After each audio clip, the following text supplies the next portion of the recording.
Pemirsa, apa kabar? Saya Jonathan membawakan warta berita PTS tanggal 16 April. Standar peninjauan terhadap perawat asing di Taiwan saat ini cukup rumit dan telah menimbulkan banyak keluhan. Sejumlah legislator menyampaikan pada hari ini bahwa mereka akan mengajukan proposal pelonggaran UU Layanan Ketenagakerjaan agar lansia di atas 80 tahun dan pasien kanker stadium 2 atau lebih di atas usia 70 tahun dibebaskan dari cakupan evaluasi institusi medis saat merekrut perawat migran. Taiwan akan memasuki masyarakat superlansia pada tahun 2025. Kementerian Kesehatan dan Kesejahteraan MOHW memperkirakan permintaan perawatan jangka panjang akan melebihi 1 juta orang pada tahun 2026. Legislator Partai KMT mengadakan konferensi pers pada tanggal 16 dan menyatakan bahwa peninjauan perekrutan pengasuh asing saat ini rumit dan berbelit-belit, sehingga mengusulkan untuk merevisi hukum UU Layanan Ketenagakerjaan pasal 46 menjadi lansia usia 80 ke atas dan pasien kanker stadium 2 ke atas berusia 70 hingga 79 tahun dibebaskan dari keharusan menjalani evaluasi profesional oleh institusi medis ketika merekrut pengasuh asing. 因为过去就是因为大家都有这样的一个需求，但是这个标准就放在那个地方，那常常导致有意申请的人很不愉快。 Legislator menambahkan jumlah penyandang disabilitas dan penderita demensia di Taiwan diperkirakan mencapai 1,18 juta pada tahun 2031. Sementara keluarga lansia dengan pasien kanker sangat membutuhkan tenaga perawatan, tetapi Taiwan kekurangan tenaga pengasuh dan keluarga biasa juga kesulitan mencari pengasuh yang sesuai yang akhirnya membuat anggota perempuan dalam keluarga mengorbankan karir mereka. Revisi ini ditujukan untuk membantu kaum perempuan untuk kembali ke lapangan kerja.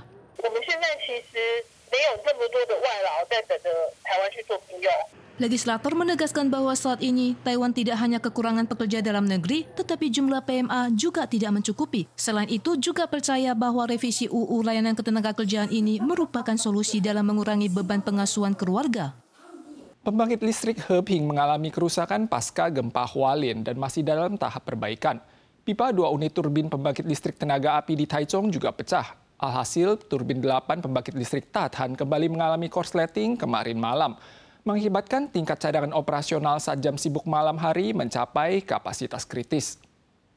Gempa kuat Hualien menyebabkan kerusakan pada turbin 1 pembangkit listrik Heping. Saat aktif melakukan perbaikan di tengah gempa susulan, Taipower menemukan turbin 7 pembangkit listrik Taichung juga harus ditutup untuk perbaikan karena kerusakan pipa boiler akibat gempa. Menghadapi uji perbaikan dan pemeliharaan tahunan ini, pada hari Senin tanggal 15, Taipower mengadakan 2 pertemuan membahas tentang pasokan listrik. Tak disangka, pada malam yang sama, turbin 8 pembangkit listrik Tathan tiba-tiba korsleting dan hampir menyebabkan pemadaman listrik di Taiwan Utara. 它确实造成了我们整个备转的容量从6-7% 降到3点多，就损失了110万，确实造成我们这个备转的容量降低。 Taipower menemukan konsumsi listrik memuncak pada tanggal 15, tertinggi dibanding bulan April tahun-tahun sebelumnya mencapai 35,27 juta kilowatt. Merespon situasi darurat, Taipower secara darurat mengaktifkan daya pump storage dan unit turbin lainnya menggunakan langkah-langkah respon permintaan fleksibel dan meminta pengguna daya besar seperti TSMC untuk mengaktifkan generator guna meningkatkan tingkat kapasitas cadangan. Pakar berasumsi jika kebijakan energi tidak berubah, mungkin akan terjadi krisis penjatahan listrik di masa depan. 我们最担心的就是紧急以后变常态，那这种情况就非常不可取。 Taipower menyatakan bahwa saat ini sedang menjalani perombakan menyeluruh terhadap semua unit yang terdampak gempa. Unit-unit yang menjalani pemeliharaan tahunan akan mulai kembali memasok listrik pada pertengahan Mei. Bahkan jika konsumsi mencapai puncaknya di musim panas, Taipower optimis pasokan listrik akan tetap stabil. 4 gempa di atas magnitudo 4 SR terjadi berturut-turut di Hualien pada dini hari tadi. Gempa susulan yang tercatat sejak 3 April hingga kini telah mencapai lebih dari 900 kali. Pusat Perakiraan Gempa mengingatkan bahwa gempa susulan belum usai dan upaya pencegahan bencana tetap harus dilakukan. Selain itu, 2 gelombang front awan akan memengaruhi Taiwan mulai hari ini. Cuaca di wilayah utara dan timur akan diselimuti dengan hujan singkat berkala. Front awan lemah tiba hari ini mendatangkan gerimis di kawasan Taipei Raya. Walau kadar uap air akan berkurang, gelombang front awan lainnya akan tiba pada Kamis lusa. Uap air bertambah, cakupan wilayah curah hujan juga meluas. Hujan singkat berkala sporadis atau hujan petir akan turun di sepanjang pesisir pantai Taichung ke utara. JWA mengingatkan, akumulasi curah hujan dari 2 gelombang front awan ini ditambah dengan gempa susulan yang terus berlanjut hingga kini akan membuat tanah di kawasan pegunungan menjadi lebih lunak. Warga di kawasan timur harap waspada, hindari bepergian ke area pegunungan dalam beberapa hari ini. Seorang PMA Vietnam beserta keempat rekan kriminalnya melakukan penculikan dan pemerasan di Uyên Linh. Setelah menerima uang tebusan sebesar 200 juta dong Vietnam, PMA bermarga V yang diculik dibekap di bagian mulut dan hidungnya hingga tewas dan jenazahnya dicampakkan di area perkebunan tebu. Setelah kelima tersangka ditangkap polisi, pihak kejaksaan mengajukan permohonan penahanan ke pengadilan atas tuntutan pembunuhan berencana. Polisi berhasil menangkap tersangka bermarga Le dan rekan-rekan di kediaman PMA Vietnam. Tersangka di luar pintu ditekan oleh polisi, sementara tersangka di dalam ruangan dipaksa untuk tiarap.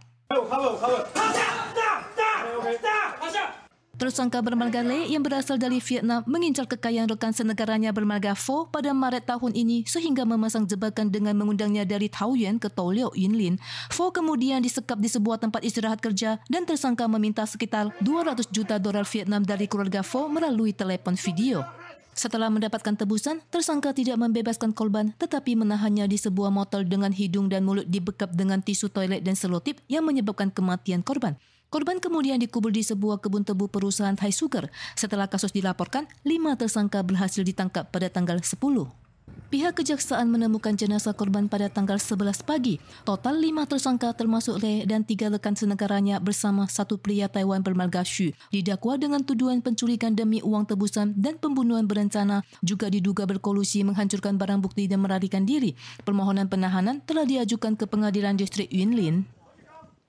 Statistik menunjukkan lebih dari 70.000 kecelakaan lalu lintas terjadi di kota Taichung tahun lalu, tertinggi di seluruh Taiwan. Walau Pemkot telah menerapkan sejumlah metode untuk menekan kasus kecelakaan, efektivitasnya terbatas, sehingga membuat warga merasa tidak tenang. Menurut statistik, jumlah insiden lalu lintas di kota Taichung tahun lalu adalah 72.279 kasus. Jumlah korban jiwa dan cedera mencapai 96.523 orang, tertinggi di antara 6 kota. Kedua angka ini juga jauh lebih tinggi dari kota Taoyuan yang berada di peringkat kedua. Departemen Transportasi menyatakan mayoritas penyebab kecelakaan berkaitan dengan tingkat kepatuhan hukum para pengguna jalan, maka protokol pencegahan akan diperkuat. Namun Asosiasi Keselamatan Lalu Lintas Taiwan menilai ada banyak persimpangan yang tidak lazim di kota Taichung. Penyebab kecelakaan belum tentu merupakan kesalahan pengemudi. Jumlah kecelakaan baru dapat dikurangi melalui teknik perbaikan jalan dan pendidikan mengemudi. Para pemirsa sekalian, sekian Warta Berita dari PTS. Kita soal lagi di lain kesempatan. Sampai jumpa.